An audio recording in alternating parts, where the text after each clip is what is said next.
welcome back to Death Toll Racing, part 2 of Ram Burgundy. This is where we restore the bed and we also do a few upgrades to the front end.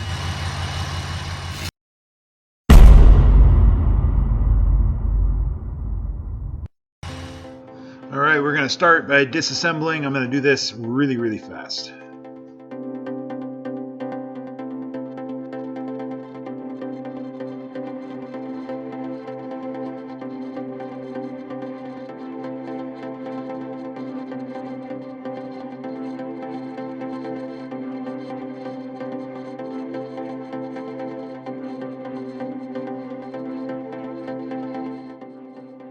Okay, so I ended up stripping the entire bed, the sides of it. I used a Eastwood drum with the stripper thing on it, and I zip tied my vacuum to it so that it would try to make as little of a mess as possible. But it had been repainted a few times, and the paint was just getting a little thick to try to smooth out. So the black stuff I just sprayed around there was a rust converter. I couldn't obviously get in between the two pieces of metal, the decking and the frame. So I just sprayed that in there really heavy, so it was basically just running out. Let it dry, and then I rolled on a primer, and then I'm using an enamel paint with a hardener in it. That's what I rolled on the deck. Now I'm going to cover it up, and it's dry. This is the next day, and I'm going to prime everything with a black primer, and then we're going to Raptor line all the parts there that aren't messed.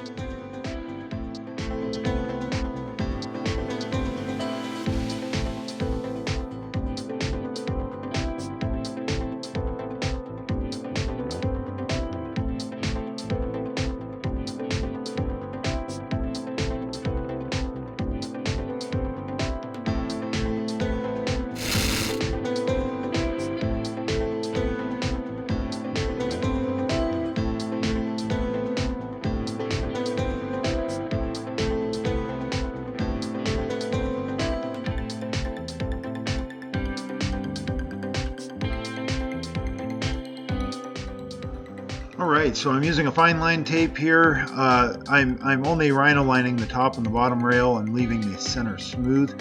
And when you notice that I pulled the paper out, that would be so it would make a ledge. So as I'm spraying up, I hopefully won't be shooting that Raptor liner across the shop.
And those were just little sample spots so that I had something to poke at when I was checking to see how dry it was.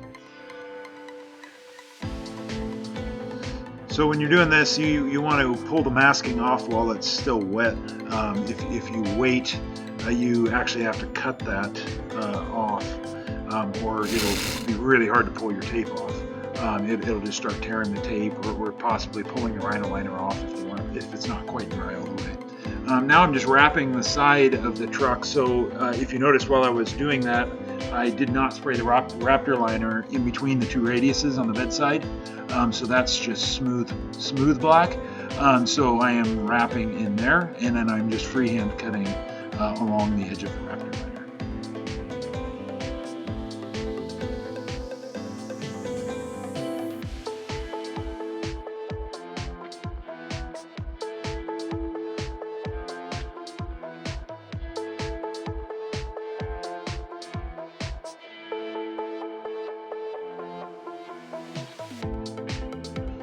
All right, I'm spraying I got LED lights and I sprayed them with lens tint, and I just made sure you clean them really good, and then I wiped them. I wiped adhesion promoter on them with a paper towel. That works pretty good as long as it doesn't start drying before you're done wiping it. That works pretty good to do it that way. The rubber, disclaimer, the rubber that comes with those lights are in the description below, but the rubber that they come with is terrible. I ended up changing those out with another brand of rubber that I just picked up at a local truck supply store.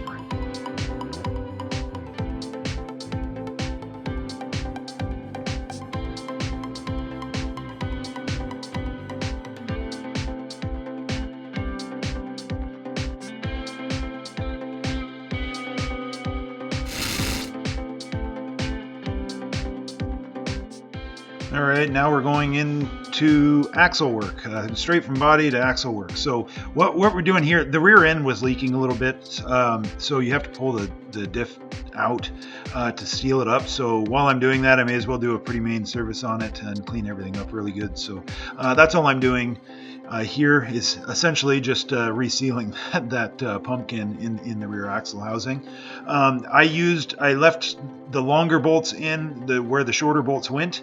That way, when I pulled it out, it could hang on them. And now I'm turning some bolts, the heads off some bolts, and adding a little bit of a point to them. You don't need to use a lathe to do this. You can just do it on a grinder or just cut the head off. But that just makes it easier to slide that off, and then it gives you something to guide it on, and then it makes it really easy, a lot easier to when you're putting it back on, because these diffs are very heavy.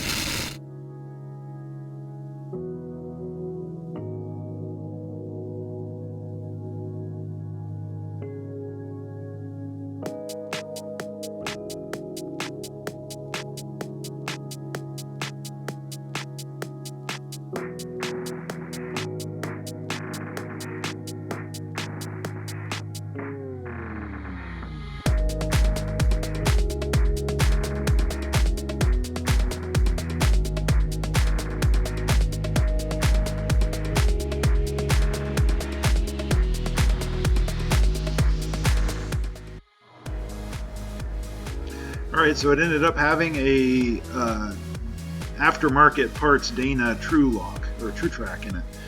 So that's kind of cool. That is probably why the thing gets around so well in two-wheel drive. I just figured it was the weight of the bed, but I guess was the weight of the bed plus that limited slip thing they got in there. Alright, so I just put a nut and a bolt in the top hole of the housing and then used a come along to lift it up. And it worked really, really good. Got it onto my bolts, which were long enough to where I could still get that nut and bolt off of that top bolt hole, and then took the chain hoist off. So that was a pretty slick way of doing that.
we're going to add rear wheel wells to this one. This saves the underside of the bed from getting extremely dirty. This should be more of a common thing, but for some reason a lot of guys don't put these on these trucks.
All right, what we're doing here is this is going to be our rear bracket for the wheel well, and it will also house our mud flaps.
What I'm machining here are lug nut covers. There is a standalone video on how I did this, and that will be in the description below. There'll be a link to that. And also the wheel wells that I just did in the back, there's also a standalone video on that. It goes into a little more detail on how I did that.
All right, now I am putting in a mounted plug for the block warmer and a battery trickle charger.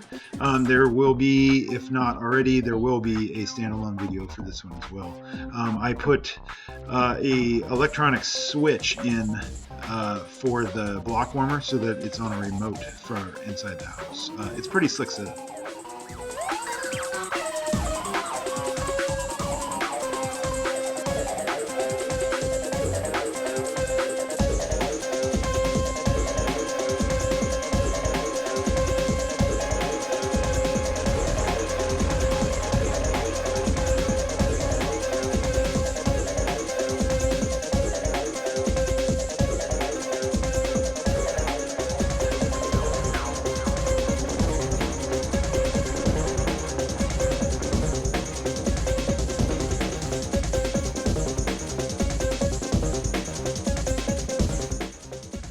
All right, now we're going to do, what is it, like a grease tracing or whatever they call it, for the bolt pattern for the brackets for our side toolboxes. So I just located it, figured out where I want it, and basically you can use greasy fingers or soapstone that you painted black, or a color, and that works pretty good. So now I will redraw this down here on our plate, our old target for our potato gun, and we'll cut these things out. Then I'm going to put them aside while they cool off, and we'll work on the headache rack.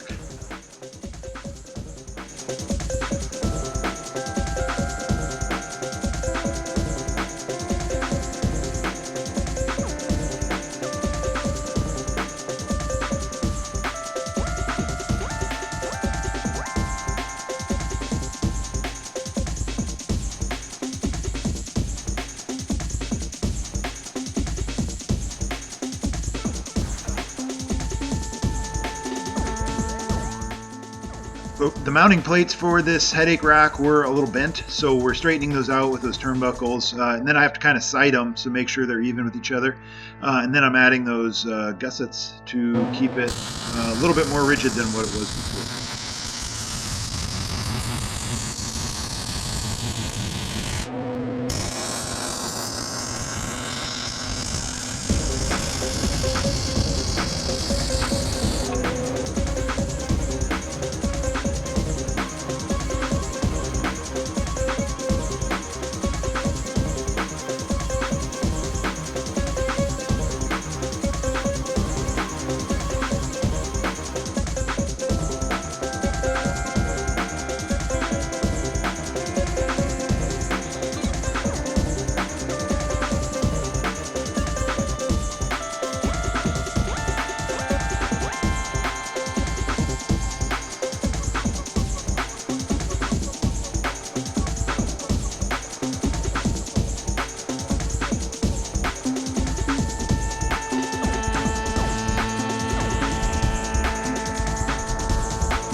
All right, now these are those plates again that we made our little grease drawing with. Now I am getting the bolt pattern that we found. I'm getting it nice and centered on that pad, and then I'm going to use a transfer punch so that I can kind of eyeball the circle that we created a little better and get the center punch dead center in the mark there. The pattern is the same, but mirror image left and right. So I was able to just tack them together, and then I labeled them right and left hand so that I don't accidentally build one backwards.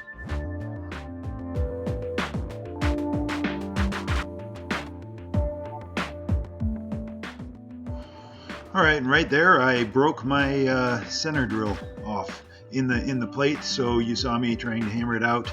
Then I decided to just use a rotobroach to drill around it, so that was in the center there, and I just avoided it. That actually worked pretty good, so I'm gonna drill the rest of these with that rotobroach, even though I'm only drilling a 1/2 inch hole.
Okay, so the two brackets that I just welded up, those were the rear brackets. So these ones are the front. For these ones, I'm just using an angle iron, and then I'm reinforcing it with a gusset. And then we're going to the 3 holes down the 4 holes down the angle iron mount to the frame, or to existing holes in the frame. And then the hole with the pipe going through it, that one we're going to drill the frame and add that hole in there.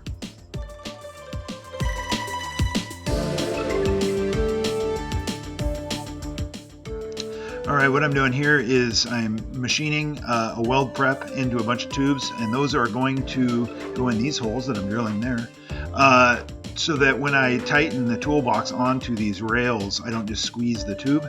We're using 5/8 bolts on these, which are way oversized bolts, but I like doing those things really tight on there so there's just no wiggling, because it doesn't take much wiggling if something were to come loose to egg out those holes real bad.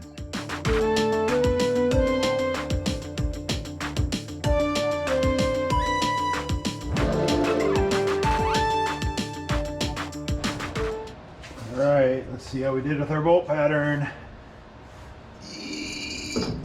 Oh yeah.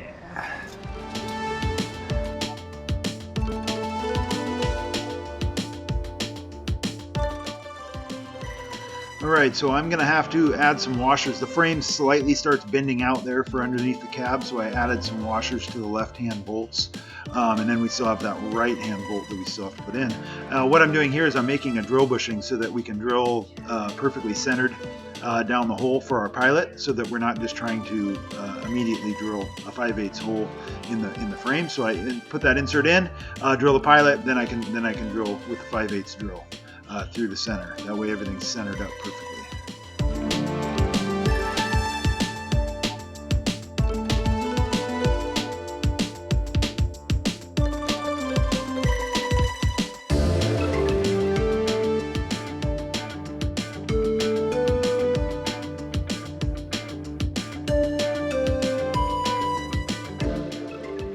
Alright, you'll notice a lot that I use a torch a lot before I paint. I'm preheating it. I don't get it hot, but I'll get it up to 80 degrees or so, and that makes this the paint dry a lot faster. If you get it too hot, it actually will probably not help very much.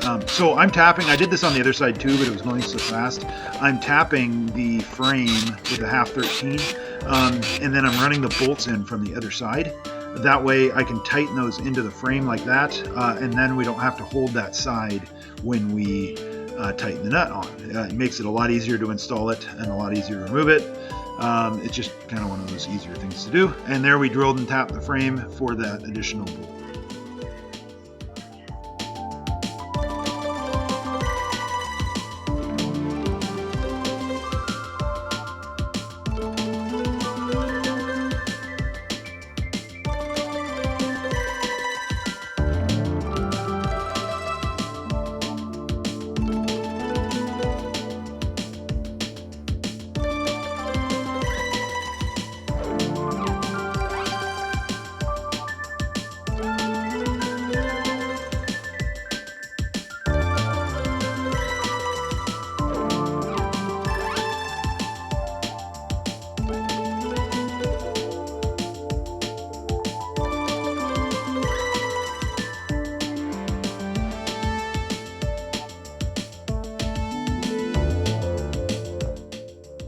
Okay, so these tail light, the covers that eliminate the rear tail light, the cab light, they don't seal for crap, and they leak water. So I just went ahead and put the nicest looking aftermarket one in there, even though it doesn't actually function.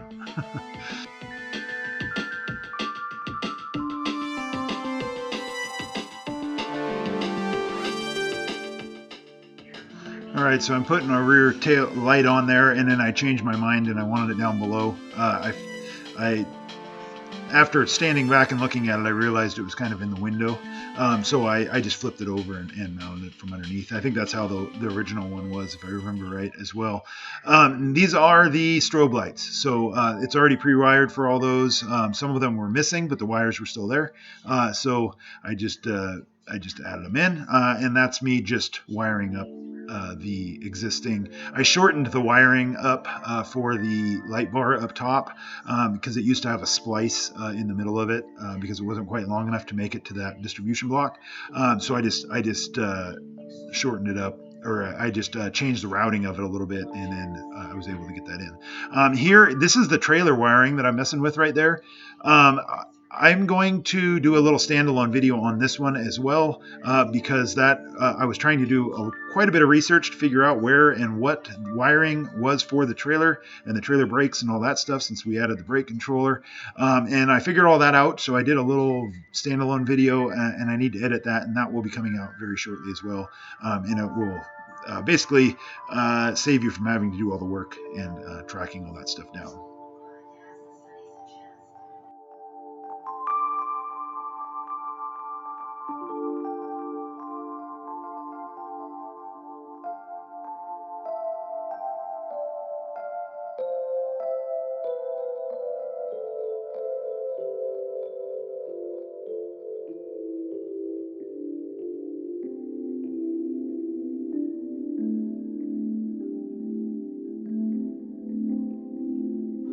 All right, so now we're going to paint these taillight housings. They're supposed to come off, but someone welded them on for some reason. So they have bolts, but then they're welded to the frame. I didn't feel like taking them off, so we just I just did it all on there. You can't see hardly any of them anyway. And then I used a rattle can bed liner on that stuff. For the parts that you're going to see. So I just trying to seal it up so it won't continue to rust. That was the whole point. These are the hydraulic covers. They were actually, to be perfectly honest, those things were a nightmare. They were a pain in the butt to get off. They were a pain in the butt to clean. They were a pain in the butt. Everything about them was a pain in the butt. But I got them stripped all the way down, and I ended up Raptor lining those, but the camera died somewhere in the middle before I got to that point. So sorry about that. But those ended up getting Raptor liner. They turned out really good, but they were a ton of work. Everywhere I couldn't get to on that, I put them in my blast cabinet and I blasted them. But the paint and stuff was so thick on them, it took forever to get that all blasted off.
All right, so that threw me for a loop a little bit, wiring the taillights.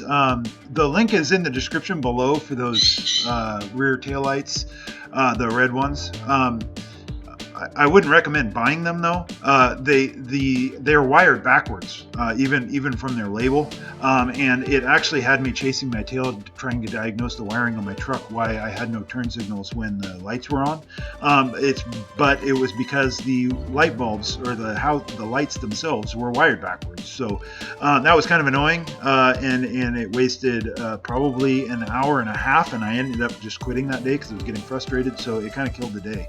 And it was a really stupid problem, and I should have noticed that right away that was what it was doing, but it wasn't. So I had to make little adapter harnesses. Since my harnesses were sealed, I couldn't change that, but it is what it is. So back there, it kind of ends up looking like a retail light display with all the lights, but it turned out really good. I'm extremely happy with how those came out. And while I was Raptor lining those hydraulic housings, I also did the back of the truck. As you can see, that all of a sudden that looks a lot nicer back there. I cleaned that up and Raptor lined all that as well. And that was when I think the memory card crapped out on my GoPro. So I lost all that footage from that part. Once I hung those boxes there, that was kind of the end of it. So these are little reflectors that Will from Northwest Solar Protection made me, or ink wraps. He made me little reflector skulls for the side of the truck. Those turned out pretty cool as well. So where I had mounted that trailer brake thing, of course, didn't work. So now I have to move it again. And now I'm just kind of testing all the lights. I ended up having to put a resistor in on the reverse lights because they were sending the fault code to the computer, being that they're LED now. So I had to add I guess they're called the resistor. I'm not sure what they're actually called, but it basically simulates having a light bulb in there, so it kind of eliminates the point of having LEDs, I guess. But they worked out pretty good. So here's the hydraulic covers. Really easy to put them back on, but man, they were a nightmare to get off. And now I'm adjusting the lights. So what you do with the strobe lights is they have 3 wires, a positive and negative, and then the yellow wire is just how you adjust the flash, the type of flash. Once you get it adjusted the way you want it, you never need it again. So you just add power to that yellow wire, and then it'll just it'll change the flash pattern. And then once you get it to the one you want, you just take that up and you're done with it.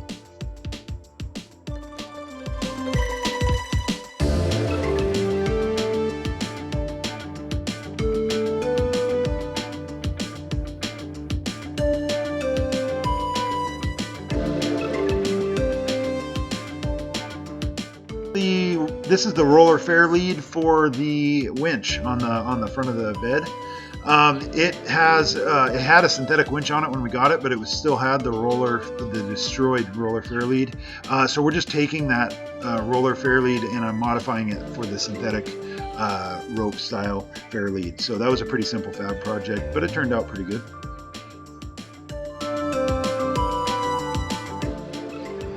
Alright, so I had to modify the end of my winch cable a little bit for these commercial winches. They have a different style. It doesn't you should never be relying on how it attaches to the drum for pulling on the cable. You should never be pulling on that cable with any part of that red part of the cable off of the drum. That needs to be all on there so that you don't have a failure on the end of your cable. So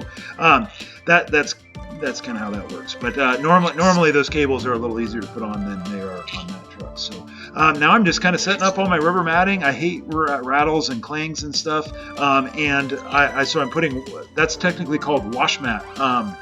It doesn't seal up to the ground, so that it allows stuff to dry and everything else underneath it. So hopefully it won't trap water under it, where just a solid rubber matting would. So now I'm feeding the winch cable on. That's the nicest this will ever be fed onto that winch, but hey, at least it's starting off real nice.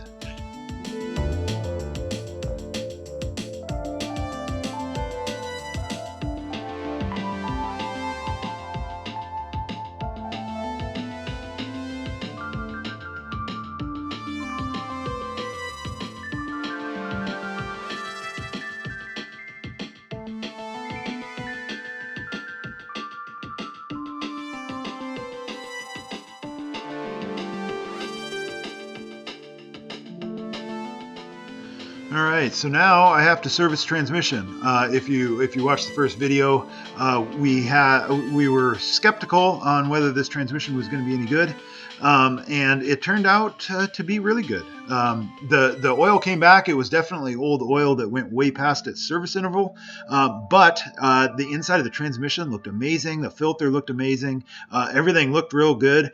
So we're going to go ahead and flush it and cross our fingers that we don't have to put a transmission in this thing, but I think we're going to make it. While we're in here, we're also going to be changing out. So what I'm taking off there, that is a valve basically that opens when it's hot and closes when it's cold. So it will basically not cool the transmission fluid when it's already cool.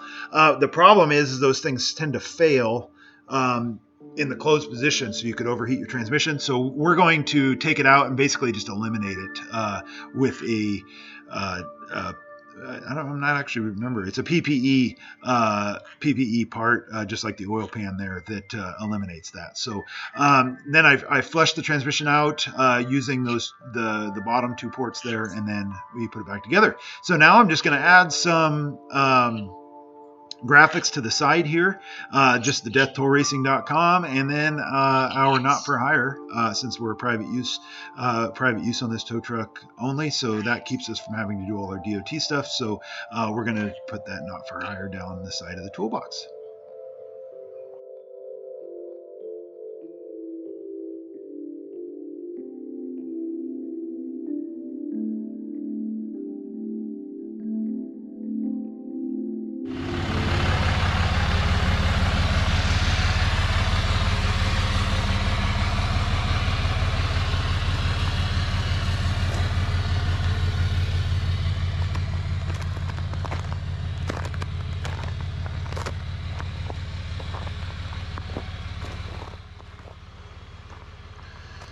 All right, and you can actually see that color of that wrap.